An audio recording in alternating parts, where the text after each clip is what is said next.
নমস্কার, সবাই কেমন আছেন? রুস্মিতাস কিচেনে আপনাদের সবাইকে স্বাগত জানাই। আমি আজ বানিয়ে দেখাবো খুবই সিম্পলভাবে পনির বার্গারের রেসিপি। তাহলে আসুন শুরু করি আজকের রেসিপি। আমার রেসিপি যদি ভালো লাগে তাহলে অবশ্যই একটা লাইক করে দেবেন। আপনাদের বন্ধু, ফ্যামিলি মেম্বার্সদের সঙ্গে শেয়ার করুন।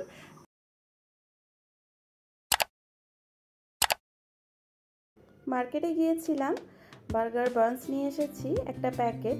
এখানে 4টে আছে একসঙ্গে। আমি 2টো বানস বের করে নিয়েছি।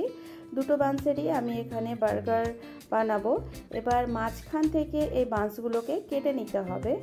কাটা অবস্থায় কিনতে পাওয়া যায়, তবে এটা যেহেতু কাটা ছিল না তাই আমাকে মাঝখান থেকে কেটে নিতে হচ্ছে। আপনারা হয়তো অনেকেই জানেন এই কাজটা কিভাবে করতে হয়, তবে যারা জানেন না তাদের জন্য আমি দেখিয়ে দিলাম। আর এটা কাটার পর আমি এটাকে সাইডে রেখে দেব।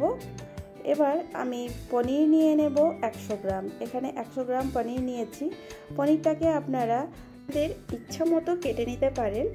আপনারা চাইলে বানসগুলো যেরকম গোল গোল আছে সেইভাবে পনিরগুলোকে কেটে নিতে পারেন, তবে আমি এখানে একটু বড় সাইজের চৌকো করে কেটে নিয়েছি।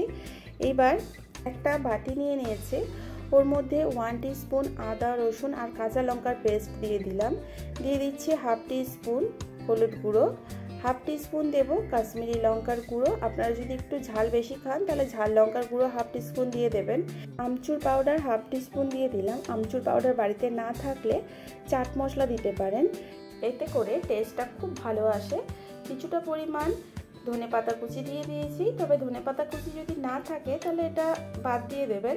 নুন আমি এখানে অ্যাড করতে ভুলে গেছিলাম, নুন দিয়ে দিলাম। এবার সমস্ত কিছু খুব ভালো করে মাখিয়ে নিচ্ছি।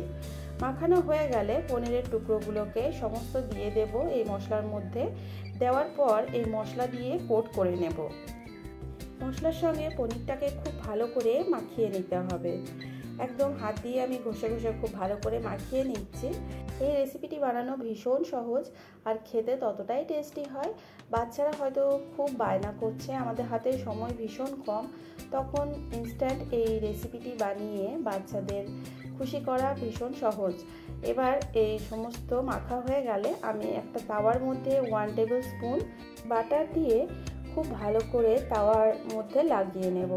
এবার বাটারটা গলে গেলে আমি পনিরের টুকরোগুলো তাওয়ার মধ্যে দিয়ে দিচ্ছি। এবার এক একটা সাইড 1/2 মিনিট বা 30 সেকেন্ড করে ভেজে নিলেই তৈরি হয়ে যাবে। একটা সাইড 30 সেকেন্ড হয়ে গেলে আমি উল্টে নিচ্ছি।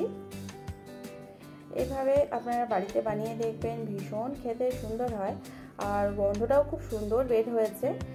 এই সাইডটাও 30 সেকেন্ড হয়ে গেছে। এবার আমি পনিরের টুকরোগুলোকে তুলে নিচ্ছি একটা প্লেটের মধ্যে। এবার তোলার পর ওই তাওয়ার মধ্যেই আমি যে বানসগুলো আছে সেই বানসগুলোকে সেঁকে নেব। একটুখানি বাটার দিয়ে দিলাম 1 টিস্পুন মতো। এবার এই বানসগুলোকে আমি এর মধ্যে দিয়ে সেঁকে নেব। বার্গারের বানসগুলোকে না সেঁকেও বার্গার বানাতে পারেন, তবে এই যারা বাটারের ফ্লেভার পছন্দ করেন তারা একটু বাটার দিয়ে সেঁকে নেবেন, এর টেস্ট আরও বেড়ে যাবে। এবার একটা সাইড হয়ে গেলে আমি আরেকটা সাইড উল্টে নেব। এই কাজটা আমি হাত দিয়েই করে নিলাম। আপনারা স্প্যাচুলা দিয়েই উল্টে নেবেন, কারণ হাতে গরম লাগতে পারে না হলে। এবার উল্টে নিয়ে আমি এই সাইডেও আরেকটু করে বাটার লাগিয়ে দিচ্ছি। বানসগুলোতে খুব ভালো মতো বাটার লাগিয়ে দিয়েছি, গন্ধ খুব ভালো মতো বের হয়েছে। এবার এই বানসগুলোকে আমি তুলে নেব একটা প্লেটের মধ্যে। দুটো সাইড খুব ভালো মতো সেঁকা হয়ে গেলে গ্যাসের ফ্লেমটাকে আমি অফ করে দিলাম। এবার বানসগুলোকে তুলে নিয়েছি একটা প্লেটের মধ্যে। খুব ভালো মতো বানসগুলো সেঁকা হয়ে গেছে। এবার আমি একটা বাটিতে টমেটো কেচাপ নিয়ে নিয়েছি। 4টে বানসের টুকরোতেই আমি টমেটো কেচাপ লাগিয়ে নেব, তবে আপনারা চাইলে বার্গার সস দিয়েও এই রেসিপিটি বানাতে পারেন। তবে আমি যেহেতু ভীষণ সিম্পলভাবে আর খুব কম সময়ের মধ্যে বানাচ্ছি, তাই আমি আর এখানে বার্গারের সস আলাদা করে বানাইনি, টমেটো কেচাপ দিয়েই এইটা করে নিচ্ছি। তবে খেতে কিন্তু অসম্ভব সুন্দর হয়েছিল। আমার ছেলে তো ভীষণ খুশি হয়েছে, ও বলছে মাম্মি আবার আমাকে এইভাবে বানিয়ে দিও, আমার ভীষণ ভালো লেগেছে। এবার সমস্ত বানসে আমি টমেটো কেচাপ লাগানোর পর এর মধ্যে আমি দিয়ে দেব যে ভেজে রেখেছিলাম পনিরের টুকরোগুলো, সেই পনিরের টুকরোগুলো। দুটো করে দিচ্ছি। আমি একটাতে দুটো দিলাম, আবার একটাতে আমি দুটো দিয়ে দিচ্ছি। আপনাদের যেভাবে পছন্দ আপনারা সেইভাবে সাজিয়ে নেবেন। দিয়ে দিচ্ছি রিং করে রাখা পেঁয়াজ।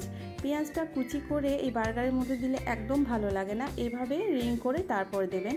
একটা বার্গারে আমি 3টে করে দিয়েছি, আর একটা টমেটো স্লাইস দিয়ে দিলাম। এবার ওপরের যে টপ বানটা আছে সেটা আমি এর মধ্যে লাগিয়ে দিলাম। আপনারা বাড়িতে বানিয়ে আমাকে কমেন্টের মাধ্যমে জানাবেন কেমন হয়েছে।